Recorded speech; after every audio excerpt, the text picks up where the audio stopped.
Shalom à tous, Baruch Hashem. On a le sroud de continuer ensemble le Sefer Briti Shalom, le jardin de la pureté, ou bien l'alliance de paix avec Akadosh Baruch Hu, pour apprendre à préserver nos yeux, nos pensées, détourner nos yeux et nos pensées des choses qui sont interdites et rester dans l'alliance avec Hashem, dans le lien qui nous unit à la bracha d'Akadosh Baruch Hu. Donc les amis, on a commencé à démasquer hier l'ennemi véritable qui est le Yetzer Hara, et aujourd'hui on va vraiment prendre conscience qui est l'ennemi numéro un dans le Yetzer Hara. Quel est l'ennemi numéro un qui doit être mamage toujours devant nous, le wanted qu'on doit chercher et qu'on ne doit pas lâcher?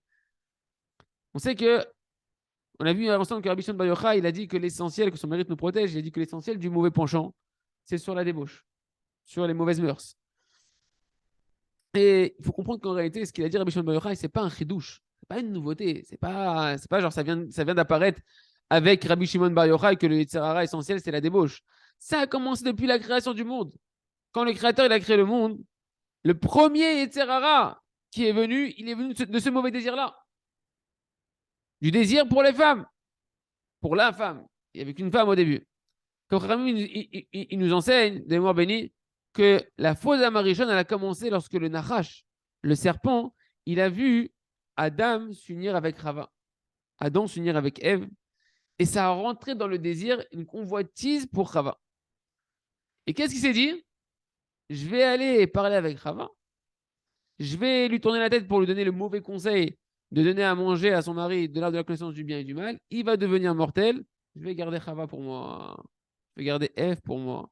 Donc on voit qu'en réalité, dès le début de la création du monde, tout le mal qui est né de la faute d'Adam Arishon, qui est dans le monde entier, qui est la cause en réalité de la faute d'Adam Arishon, de toutes les destructions et de toutes le venin et la mort et les souffrances, tout a commencé depuis cette tava-là, ce désir interdit pour les femmes.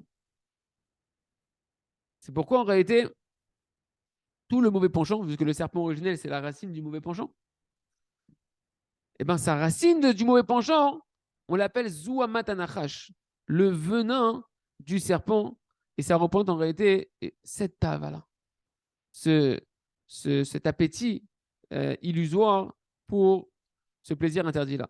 Et ça, en réalité, si on regarde la suite de la Torah, tout le long du Sefer Bereshit, on va voir que, il y a toujours eu des dommages qui sont venus de ce mauvais désir-là. Par exemple, la génération du Maboul. Qu'est-ce que c'est marqué? Les hommes, ils ont commencé à se multiplier. La génération du déluge à l'époque de Noir, l'arche de Noé. Ouais. C'est marqué que les hommes, ils ont commencé à se multiplier sur la terre et ils ont pris des femmes parmi toutes celles qu'ils avaient choisies. Et le Midrash, il raconte que dans Bréchit Rabbah, dans la paracha 26 du Midrash, c'est marqué qu'il y avait une débauche énorme dans la génération du déluge. Et qu'à cause de cette tava-là, de cet état comment l'humanité s'est dévergondée, et ben c'est ce qui a fait que Hachem a décrété le déluge.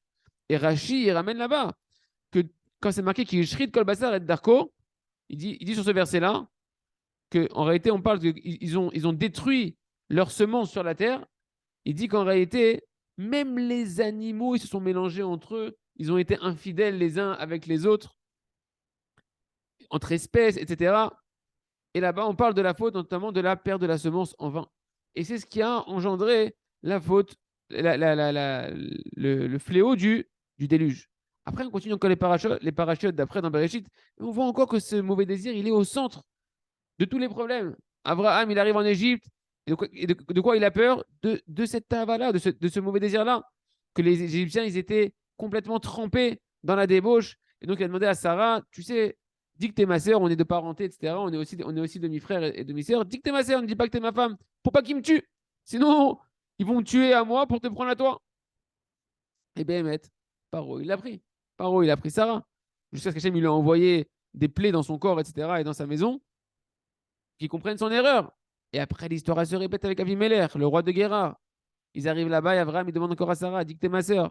Et Avimelech, encore une fois, il prend Sarah. Donc on voit c'est vraiment quelque chose qui a toujours été. Et Hachem, il se dévoile à lui en rêve. Et il lui dit, attention, t'as pris Sarah. Sarah, c'est la femme d'un homme. Elle est mariée. Et Avimelech, il dit après à Abraham, quoi, comment t'as osé faire un truc pareil? Comment t'as osé nous dire que c'était ta sœur? Abraham, il lui a dit, mais attends, j'ai vu qu'il n'y avait pas de crainte du ciel ici. Et j'ai eu peur, vous me tuez pour me prendre ma femme. Parce que Abraham, qu'est-ce qu'il a vu? Il a vu qu'ils étaient tellement tzadikim dans le pays là, de Guérar que Chaz Khalila, on va jamais prendre une femme mariée. Donc, qu'est-ce qu'on va faire? On va zigouiller le mari. Elle n'est plus mariée. On peut la prendre. Soi-disant, comment tu nous as dit que c'était ta sœur, etc. On n'aurait jamais touché. Non, vous ne l'aurez pas touché tant que je serai encore en vie. Vous m'aurez zigouillé et vous l'aurez pris. Ken, les tzadikim mourim, les gens de Guérard. Et l'histoire, elle se répète encore avec Yitzhak. On voit également avec Dina. Ken, avec Dina, la fille de Yaakov, qu'elle va être prise, qu'elle va être violée, etc. Après, avec la femme de Potiphar, qui va vouloir mettre Yosef à l'épreuve, etc., de vouloir aller avec elle. Après, dans le désert, que c'est marqué que tout ce que les enfants d'Israël, ils ont fauté dans la faute du veau d'or, c'était uniquement pour s'autoriser les mauvaises mœurs. Et après, on a vu qu'ils ont tombé encore avec les filles de Midian. Quand Bilam il a pas réussi à les faire tomber, il les a fait tomber après avec les filles de Midian dans la débauche.